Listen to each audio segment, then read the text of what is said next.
Alors, dans cette deuxième partie, on va dessiner la boîte vue de dessus, mais en fait, on va pas dessiner l'extérieur de la boîte à plat, on va dessiner l'intérieur, parce que moi, je veux que la boîte se plie comme ça, c'est-à-dire que vue de dessus, ce que je vois, c'est l'intérieur de la boîte, et donc l'extérieur, sera l'extérieur.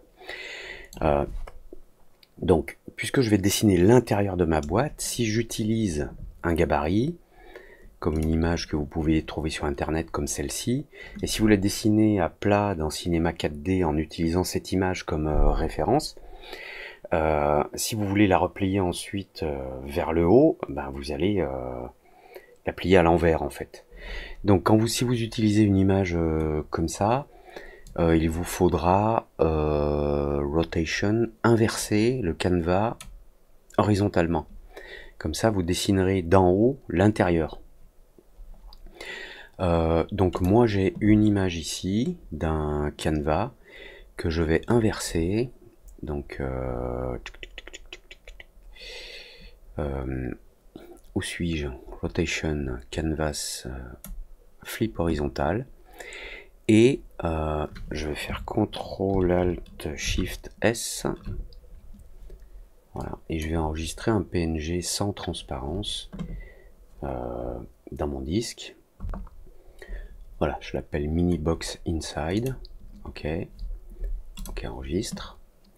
Et dans Cinema 4D, donc nouvelle scène, vue de dessus, top. Je vais aller dans View, Configure ou Shift V. Là, dans Back, excusez-moi, ici dans Back, vous pouvez ici choisir une image. Voilà, donc je vais prendre, elle est où, Mini Box Inside, voilà. Et donc, j'ai une image de référence là. Puis on verra à la fin si la taille convient ou pas, mais on peut déjà donner un aperçu. Alors c'est vrai que je vous dis souvent de travailler à l'échelle, mais pas forcément quand vous faites des simulations. Et je pense qu'à la fin, si je veux animer un petit peu ma boîte avec des modules dynamiques de simulation, il vaudra mieux que ma boîte soit pas toute petite, que ce soit pas une toute petite boîte de 5 cm de haut. Donc pour comparer, je crée un simple cube. Là, voilà, j'ai un cube qui fait 1 mètre, 2 mètres, 2 par 2 par 2. Donc là, j'ai une boîte immense, donc bon, c'est un petit peu grand. Donc je reviens sur ma vue, là, je fais Shift V. Et je peux changer la taille ici, globale, et me dire que la boîte dépliée, elle rentre dans 1 mètre environ, puisqu'on a le cube qui est là. J'espère que vous le voyez. Attendez, je vais mettre display.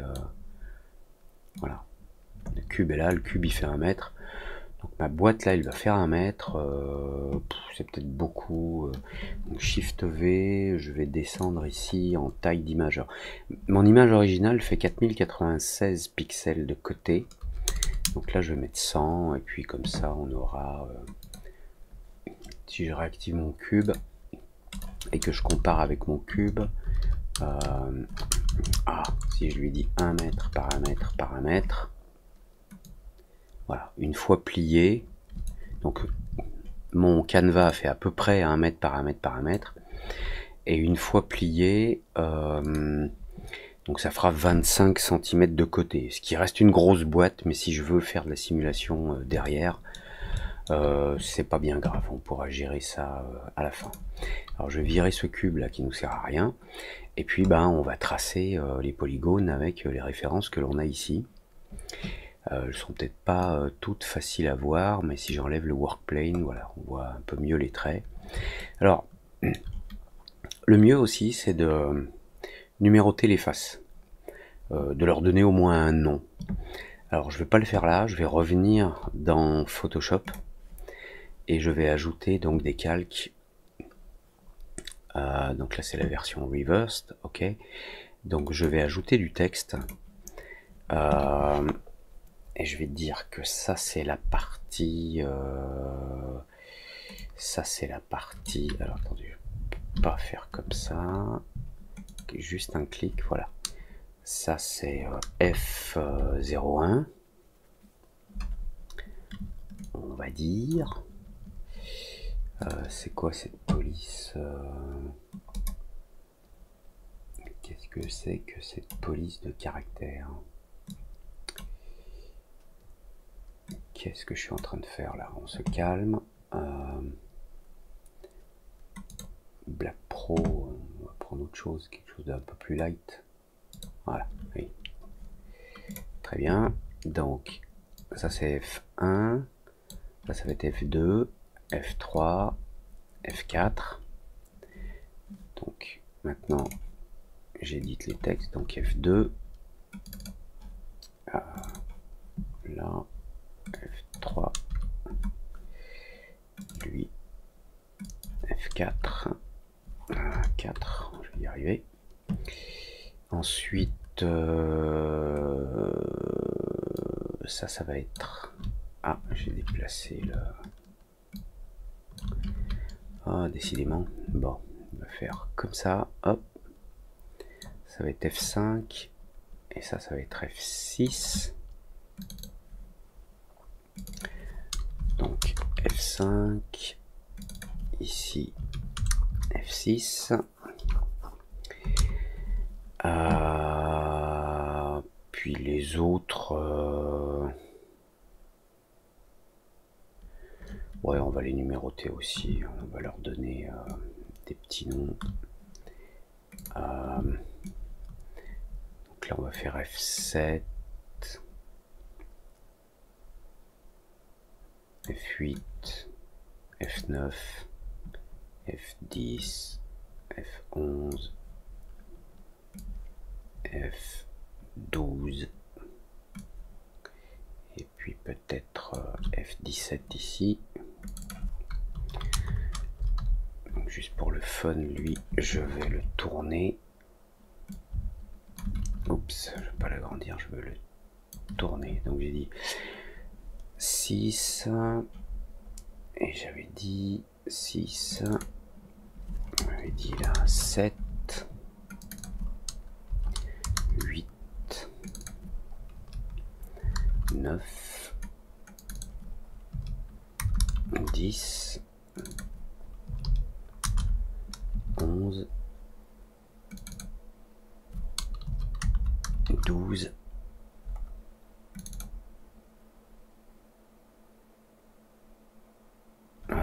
'Comment je suis arrivé à F17 moi? J'ai dû... Excusez-moi, je sais pas... 13. Donc 1, 2, 3, 4, 5, 6, 7, 8, 9, 10, 11, 12, 11, 12, 17, ouais. 11, 12, 13. Donc je pense que c'est ok comme ça, je vais enregistrer ça quand même. CTRL S. Folding.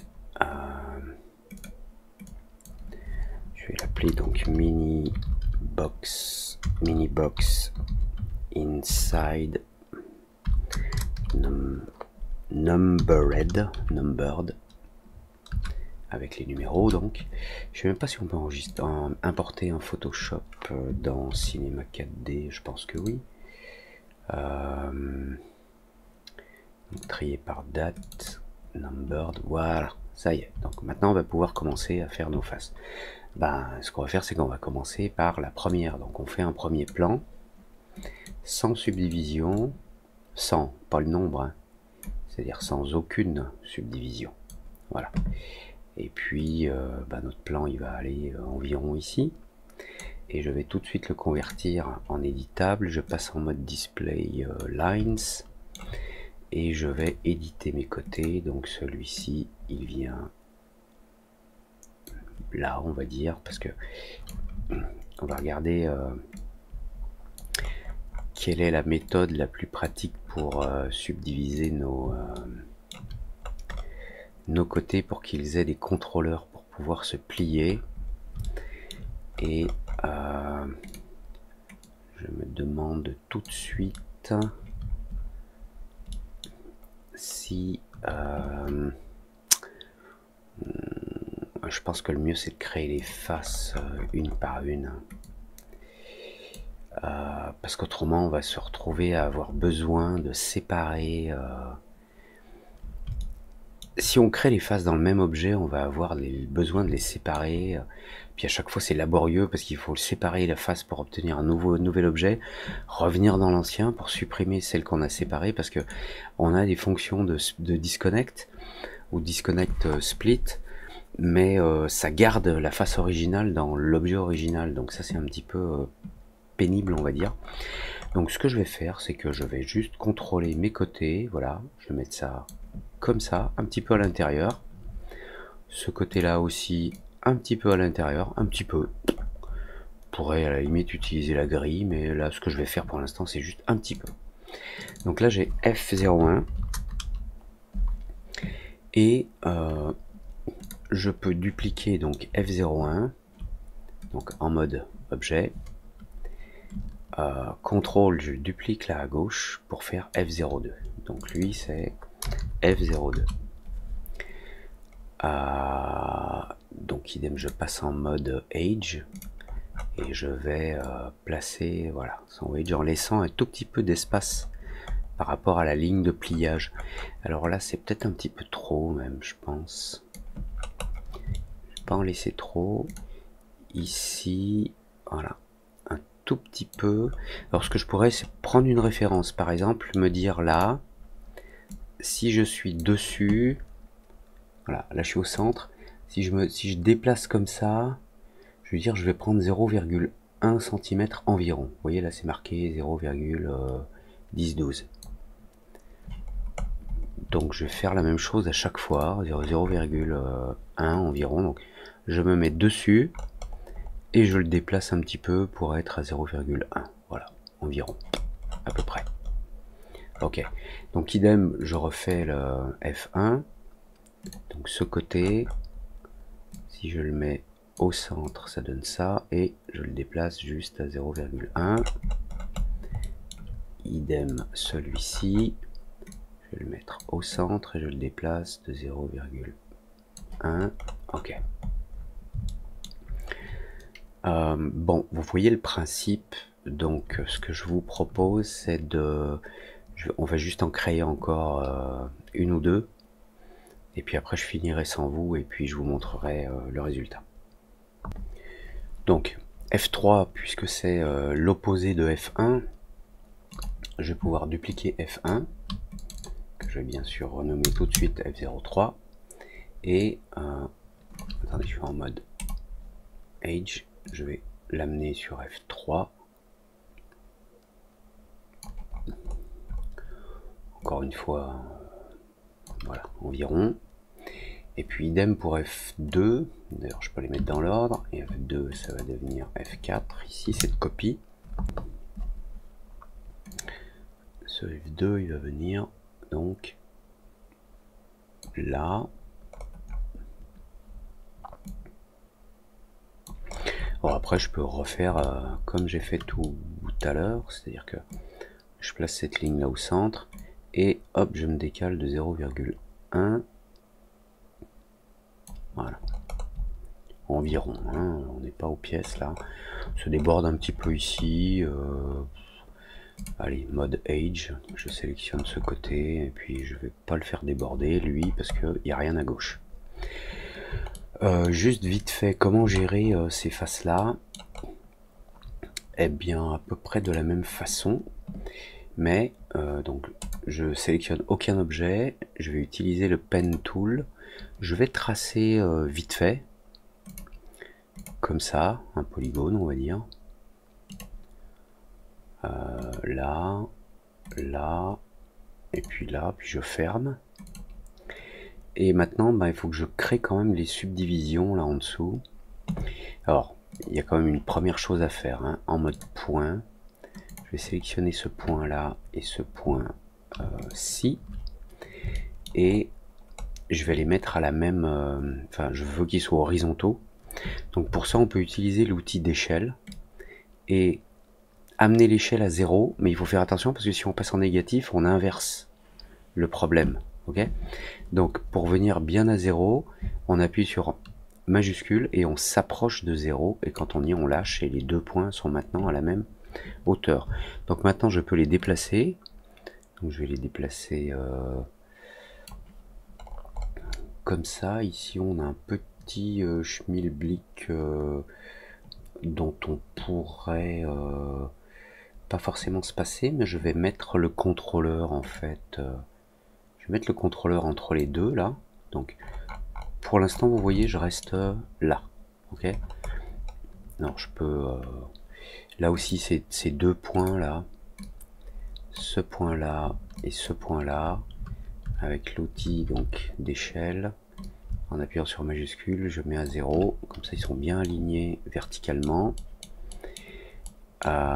Lui, je vais simplement le déplacer pour qu'il soit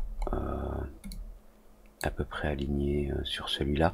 Alors après on peut aligner mieux que ça, hein, en utilisant les outils de snapping ou autres.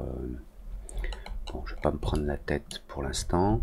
Par contre là j'ai besoin de créer une légère subdivision ici, parce que j'ai ce point là. Là-bas c'est bon, là-bas c'est ok. Alors les deux points d'en haut également, un petit coup d'échelle à 0. Et lui, ben, faudrait qu'il aille à sa place. Donc ici.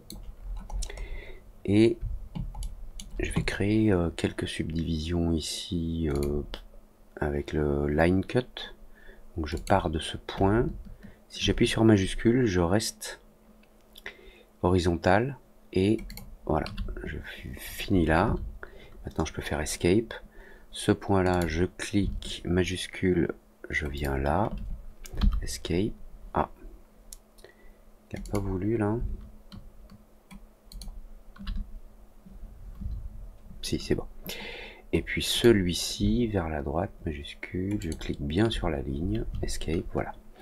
Maintenant j'ai des subdivisions. Alors ce morceau il va rester entier, hein, il sera juste plié là en bas. Hein. Et pour faire le pliage là, ben, on rajoutera la petite face de contrôle de pli.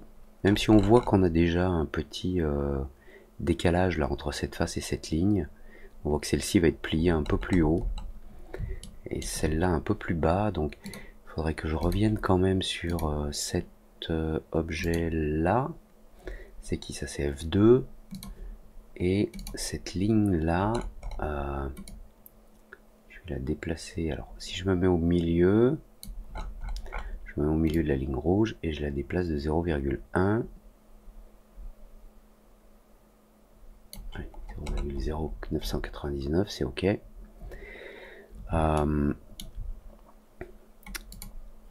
Dans celui-ci, là on peut se rapprocher un petit peu, je pense. Et puis voilà, idem sur F4 là. Donc là je suis au centre, mais voilà, 0,01. Je suppose qu'on a les mêmes réglages à faire en bas, hein, ouais. Donc, et 0,01 environ. Alors, idem pour cette ligne de F3. Au milieu, à peu près au milieu, et 0,1. Idem pour F2 là en bas. Je m'y mets à peu près et voilà. Et pour F1,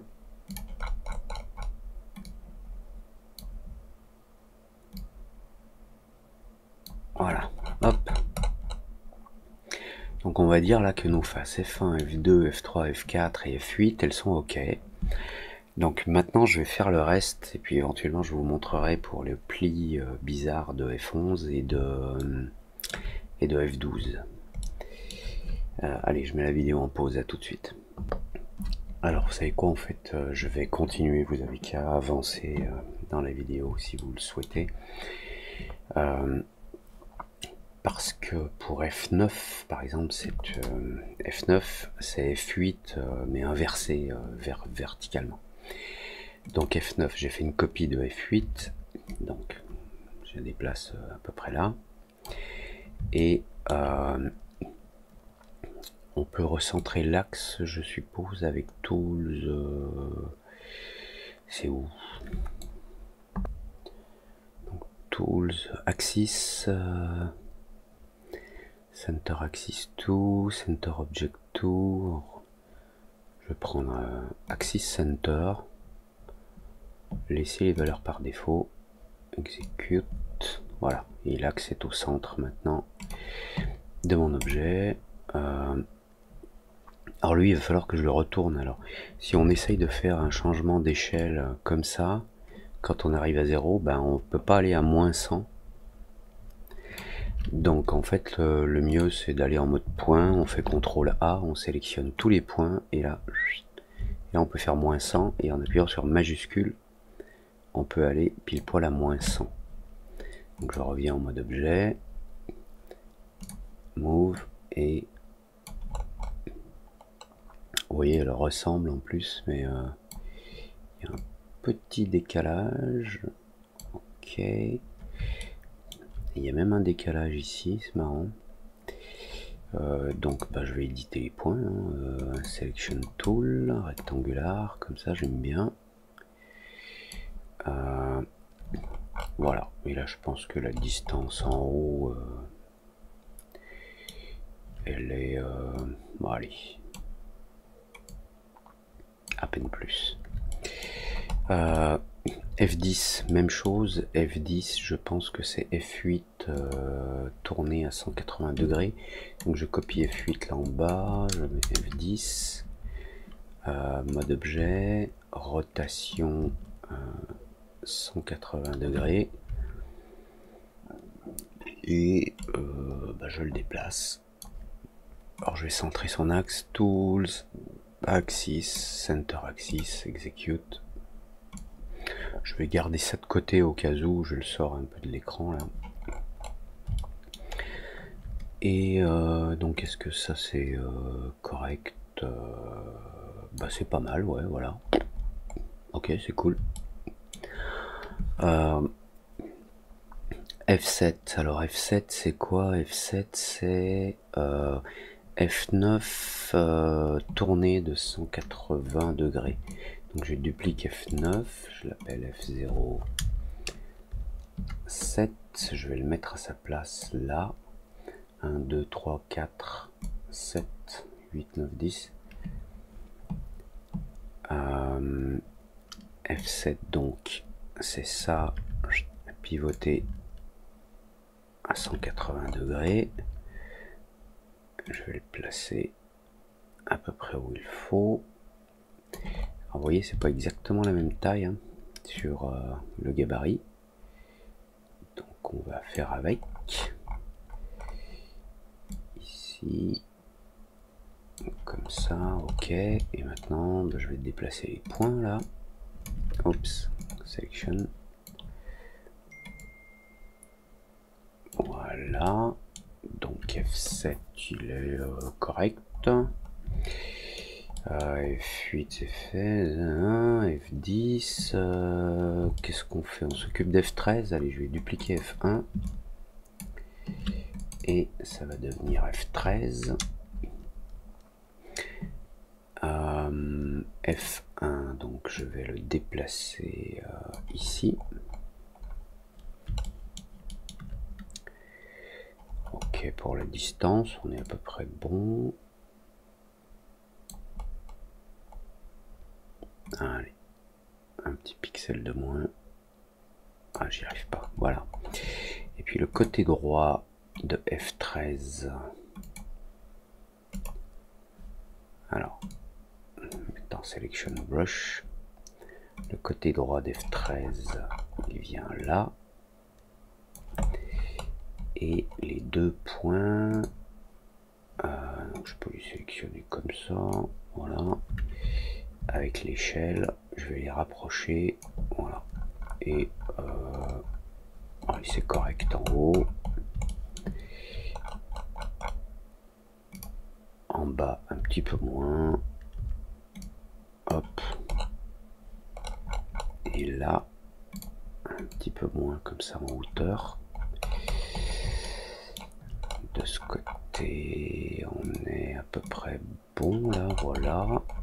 Allez, F13 c'est fait, F5, F6. Alors F5, F6, ça va être un petit peu plus compliqué. Alors F5, donc je désélectionne tout, je mets comme ça en mode modèle. Et on va... Oh, vous savez quoi, on va faire un plan. Plane. 10 cm par 10. Je sais pas où il est là. Hop, voilà. Comme ça, on a bien des points qui sont alignés verticalement et horizontalement. Et on va démarrer sur quelque chose comme ça.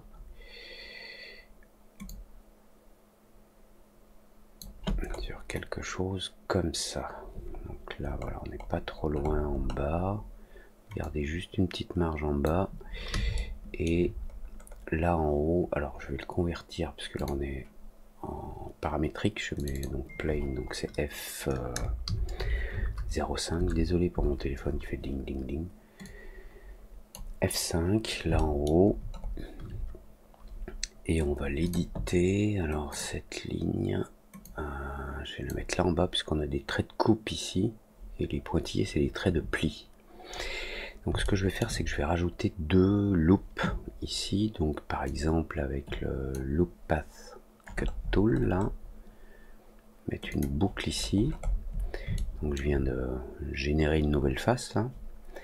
Donc même chose là, une nouvelle face là. Et maintenant on va sélectionner nos deux edge là, lui et lui majuscule. Et maintenant contrôle et je monte ça, et là on a deux petites faces ici et ici, et on va avoir F12 qui va être séparé, mais on a juste une bizarrerie, c'est le pli. Le pli, ben on aura notre contrôleur là qui sera dans ce pli. On mettra notre contrôleur dans ce pli et on va tracer F12 à la main. Donc F12, voilà, je désélectionne tous les objets. Donc un point ici, majuscule, ça tient pas le truc à l'horizontale, non. Donc un point ici. Je vais juste le faire comme ça à l'arrache. 1, 2, 3 et 4. Et je vais venir là. 1, 2, 3 et je ferme. Et maintenant on va réaligner un peu nos points. Donc ces points là avec le scale, oups, vertical majuscule 0. Ces deux points là en ces deux points là en bas, scale vertical 0. Ensuite on va relier les points qu'on a créés là avec le polygon pen là à là. On peut utiliser le line cut hein, mais le polygon pen ça marche. Voilà. Ça devrait faire l'affaire je pense. On va juste aligner nos points. Donc je sélectionne les deux points de cette ligne et puis échelle 0 en vertical, espace, sélector, espace, échelle. Quand on appuie sur la barre espace, on revient à l'outil précédent, sélection, espace, échelle et 0. Comme ça, voilà, les points sont bien alignés. Peut-être que la ligne du bas, elle peut être un petit peu plus haute. Et je vais juste bien fixer mes points. Voilà, lui là. Je vais mettre en mode sélection. Lui, voilà, je vais mettre là. Et de ce côté, lui, je le déplace un peu là. Lui, un petit peu ici. Et lui, un petit peu là. Voilà. Alors, les deux points d'en bas là.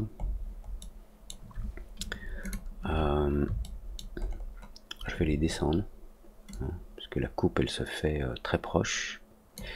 Par contre, ici, je vais avoir besoin d'un petit morceau là. Donc, on va utiliser sélection des côtés. Alors, attendez, je vais juste temporairement Shift V enlever le fond pour bien que vous voyez ce que je fais. Donc, je sélectionne ces lignes là. Je vais utiliser le Edge Cut. Je vais faire Apply. Je vais mettre 2 subdivisions. Et dans le Scale, je vais l'augmenter pour arriver à peu près, vous voyez, aux lignes de l'autre là. Un tout petit peu à l'intérieur, ce serait bien. Là, je suis un petit peu à l'extérieur. Donc, voilà, 223 de Scale. Voilà, je suis un petit peu à l'intérieur, donc ça c'est OK. Shift V, je vais bien réafficher ça. Toujours en mode édition des côtés Edge, je prends ce Edge là et contrôle et je vais l'amener ici. Et sur F5, ce Edge là, je vais l'extruder également. Mais alors attention, la manip est la suivante, c'est que je l'extrude. Alors j'enlève le fond. Et donc là, sur F5, là j'ai une face, ici. Mais les points de cette face ne sont pas connectés à côté, regardez. Vous voyez? D'ailleurs, je vais le laisser comme ça, je pense. Et lui, je vais le déplacer comme ça, un tout petit peu. Et comme ça, on aura nos objets de connexion. Alors, Shift V, Show Picture. Donc, lui, là en haut, il vient là, c'est F12. Il faudra qu'on crée le F12 contrôleur dans ce petit espace là, hein, entre le F5 et le F12. F12, donc c'est le seul qui est courbe. Le 13, on l'a fait. Qu'est-ce qui nous manque? Il nous manque le F6 et F11. Donc c'est comme F5 et F12. Donc on va les dupliquer. Alors d'abord F5 là en bas. Ensuite F12 là en bas. Donc F5, 1, ça devient F6. Et ce F12, 1, ça devient F11. Je prends les deux. Je les retourne. 180 degrés. Je les déplace. Alors, je vais juste recentrer les axes.